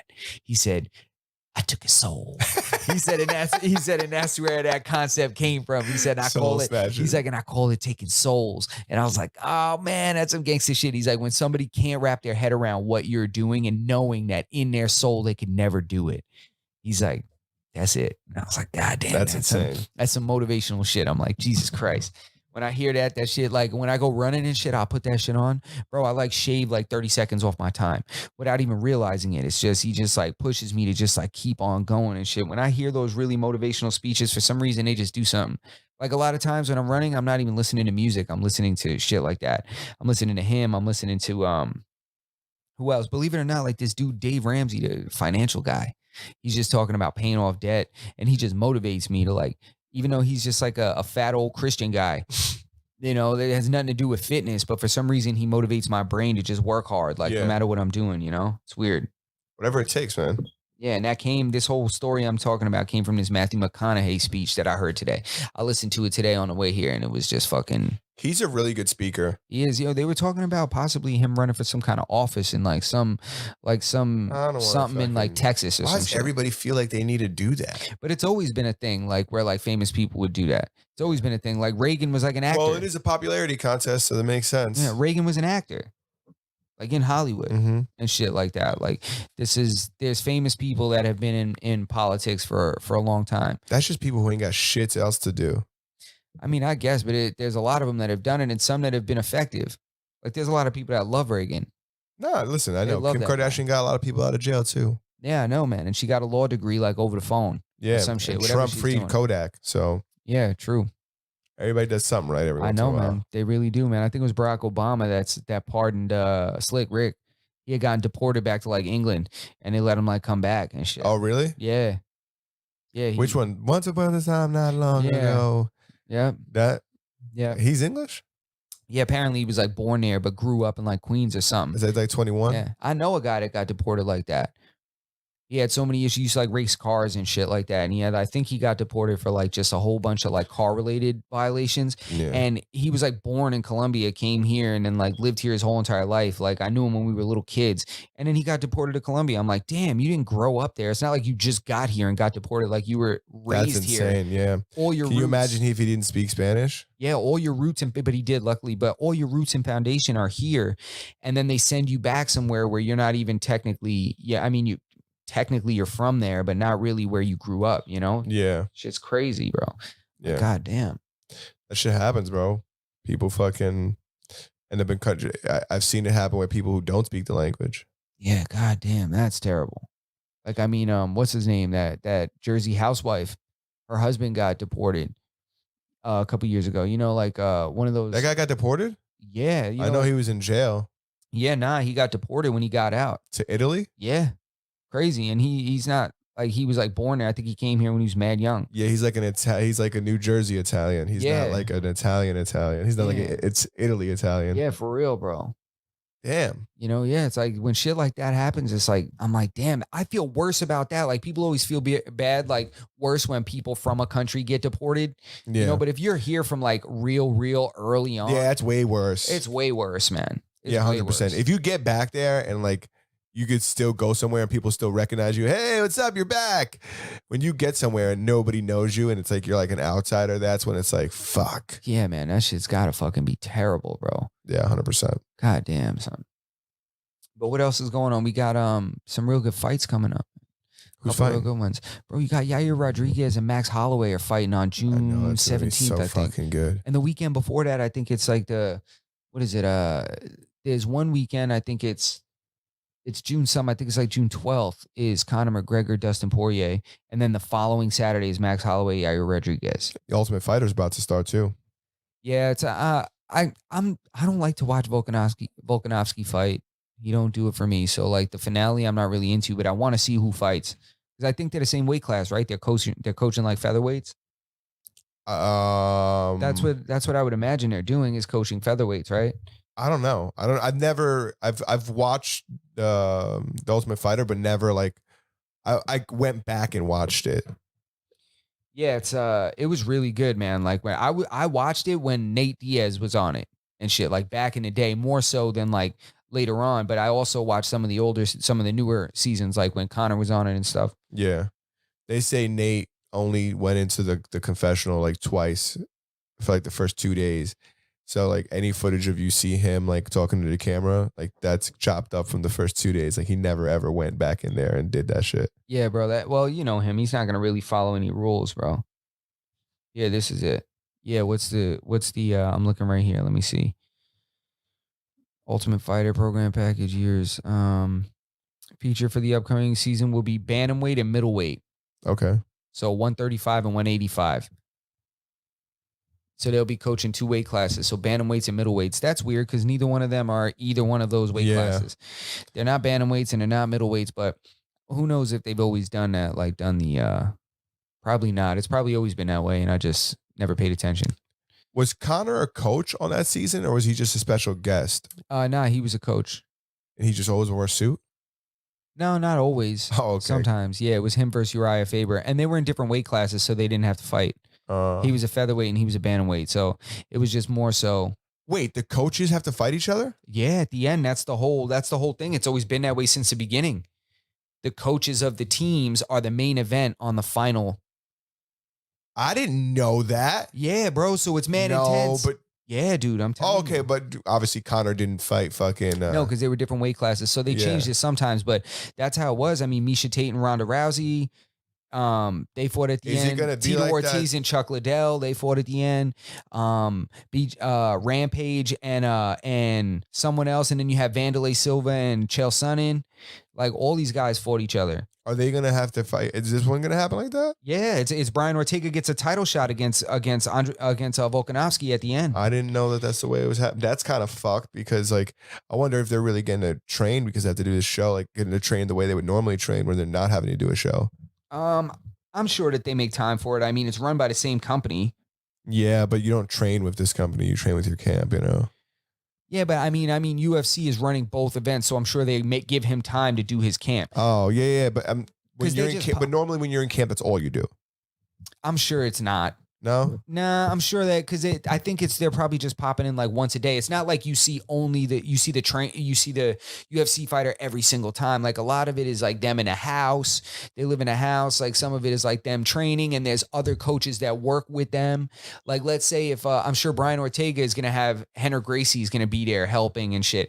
It's not just that fighter. It's like his team and also. I'm excited to see.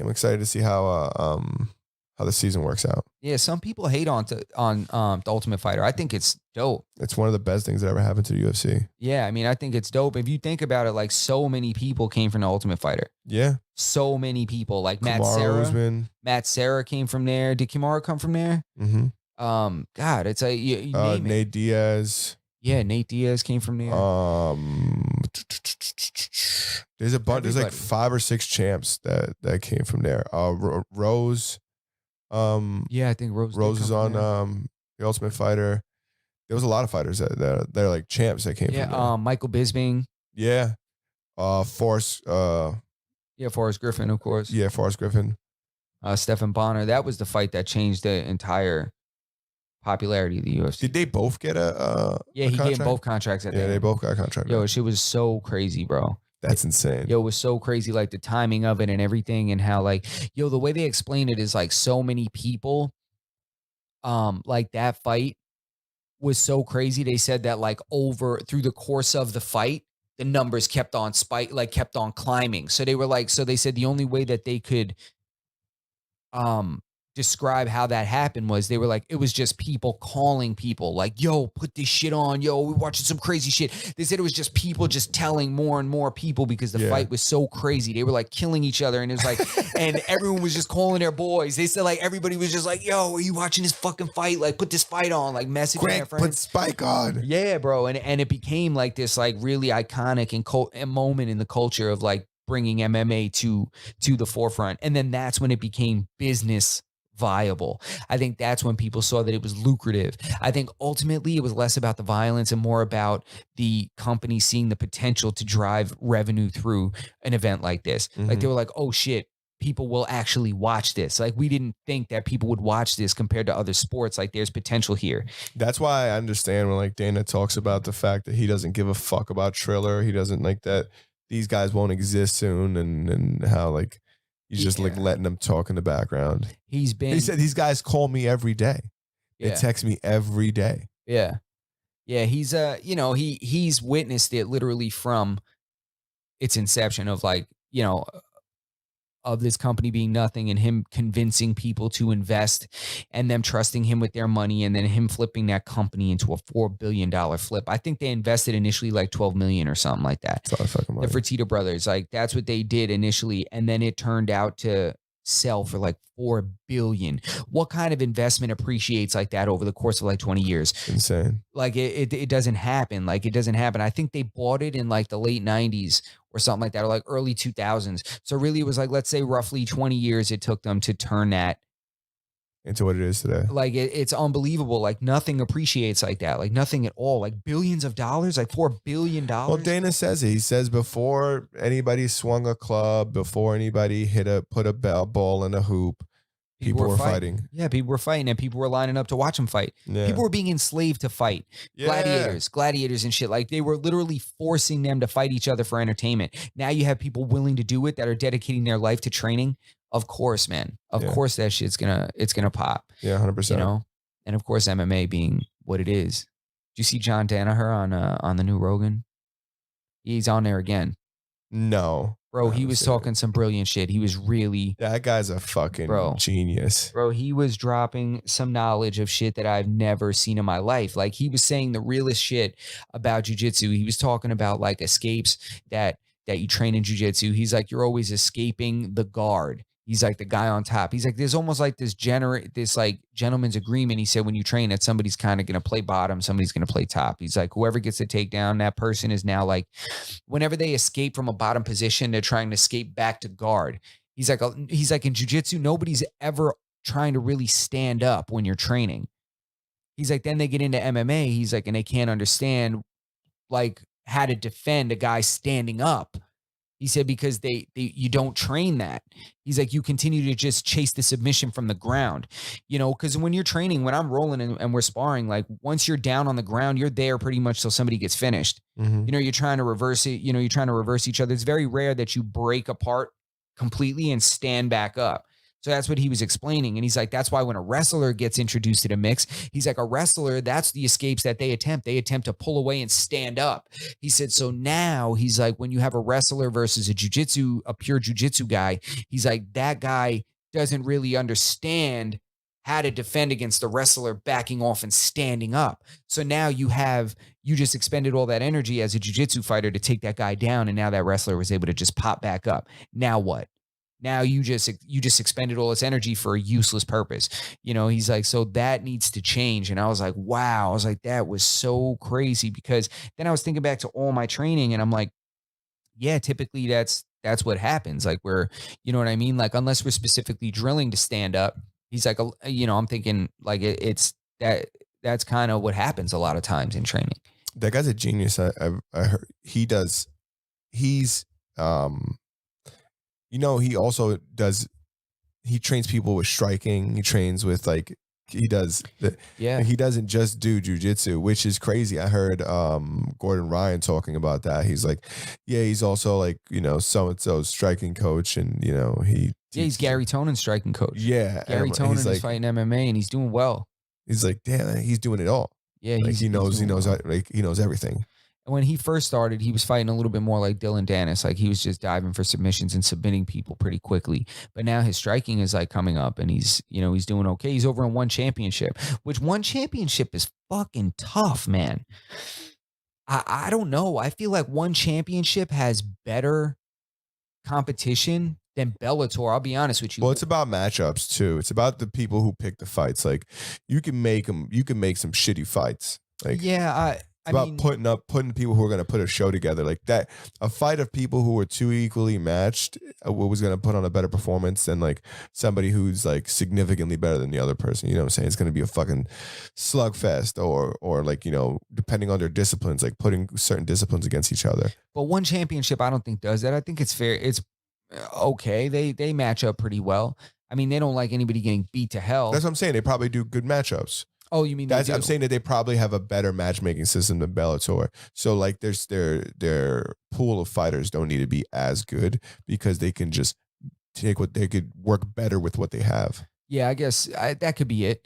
Definitely. I just feel like the people are just better. They're in better shape in one championship. Like some of the fighters in Bellator are just, they don't look like they're serious to me about being a professional fighter. Like one's out of Asia, isn't it? Where's that? Yeah. It's in, I think it's in, I don't know exactly where it is. I think, you could just arbitrarily say China now because wherever it's at probably belongs to them anyways.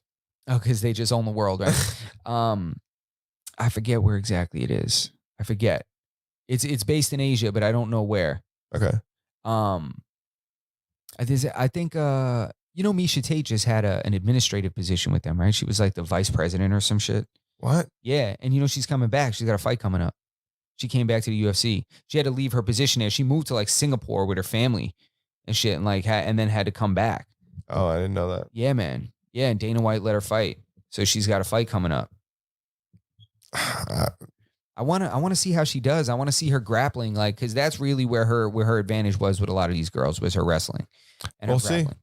You know, I'm sure her paper pushing experience at one is really served her well. Yeah, it's gonna serve her well. She just had a baby, I think. We'll see who she fights. Yeah, man. Maybe Dana's gonna give her a gimme. I mean, I hope they give her a tune-up fight. I hope they don't like give her Valentina. Yeah, Like, come you on, know, like don't do that. I guess it depends on who she's gonna fight. I wonder where she's gonna fight. I hope she goes down from bantamweight. Well, that's what it's gonna be. It's gonna be the matchup. Like, I don't think she's gonna come in and just. She should go to flyweight. That's what I would prefer. I don't want you know what? The women's weight class is funny. It's like there's not a lot of them. It doesn't feel like there's a lot of them, and some of these girls gotta feel like it's fucking useless. Like the people who are holding the belts right now.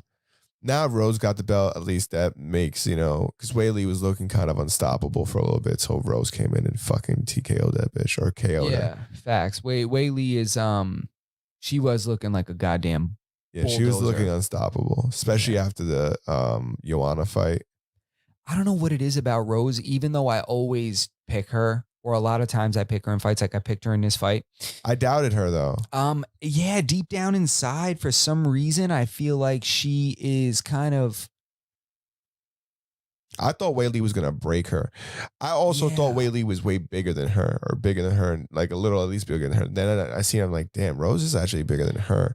She's not as wide as her. Rose is pretty fucking big.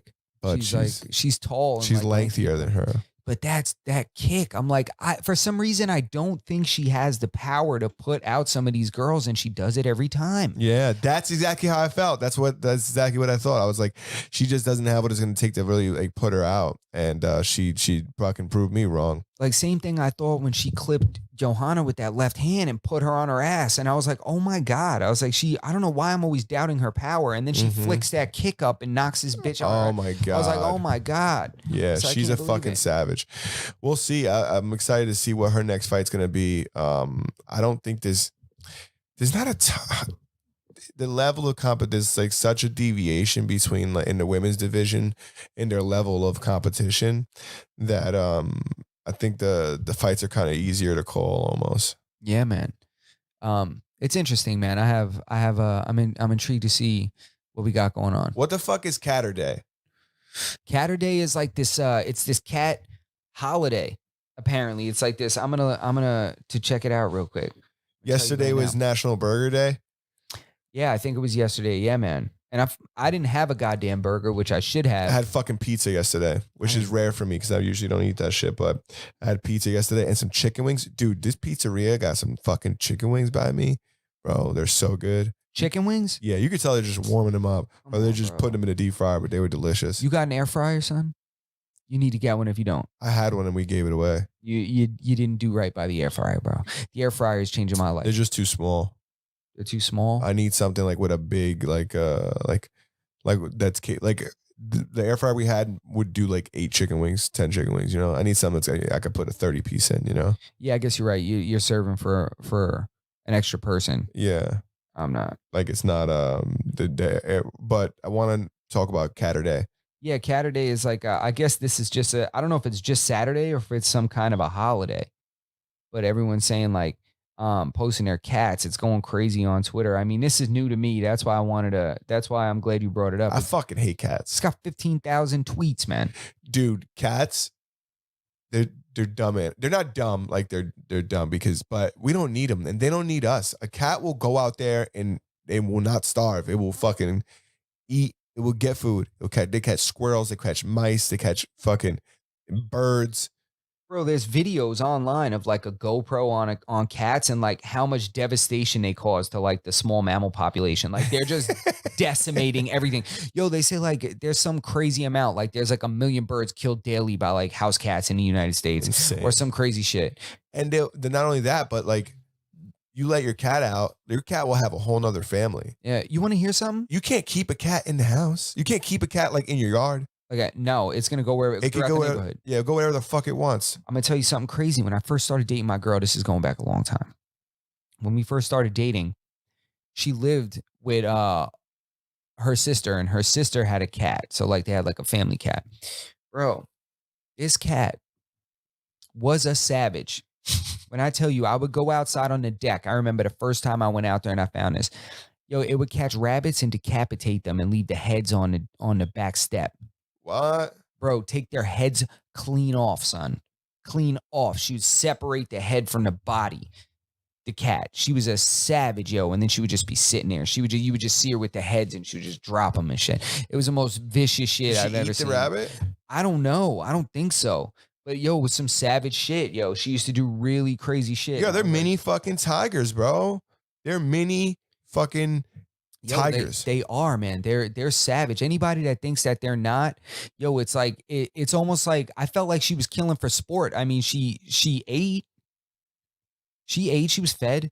But she went out there and it was just she would just go out there and it's like an instinctive thing to just hunt. Yeah. You know, and it was like, fuck. What kind of cat is it? This ain't no tabby. Nah, I don't know, man. It was probably some rescue cat or some shit. Probably had some serial killer tendencies from like childhood abuse. I'm allergic to cats too. Yeah. Fuck knows, man. But shit, man, I think we hit that 2 hours, B. Yeah, that's it, man. I'm ready to wrap it up. Yeah, that was a good episode. Let's go. This is like Saturday brunch episode. Yeah, Masters and on episode 30. Thank you guys for sticking around. Please. Episode 30, man. Like, subscribe, hit the bell for notifications so that you know when we go live. Follow us on Instagram. Follow us on every social media platform that we have. I think we're also live on Facebook. And what we are going to do is we're going to start having guests. So I want everybody to just pay attention to what we put on our Instagram. Pay attention to people that we follow, people that follow us. And if they mention us, because it's possible that if you know these people or you're familiar with them, they may be coming on the show. Yeah, 100%. So that's what we want to do. And we just want to shout out everybody. Happy Memorial Day weekend. Yes. Happy Memorial Day weekend. This is a big weekend for a lot of people. It's snowing over here. I mean, raining over here in New York. Not snowing, God forbid. So it's raining over here and it's kind of shitty, but we're going to make it work. We're going to make it work. It's going to be quite a few less boats on the water and shit like that. I was just going to say, I hope nobody fucking gets drunk and drowns in their jet ski or anything like that this weekend. That's definitely going to happen. It happens every year. Yeah. But yeah, man, just good vibes to everybody, man. Thanks for checking in, and we'll be back next week with episode 31. Chat. Peace, y'all.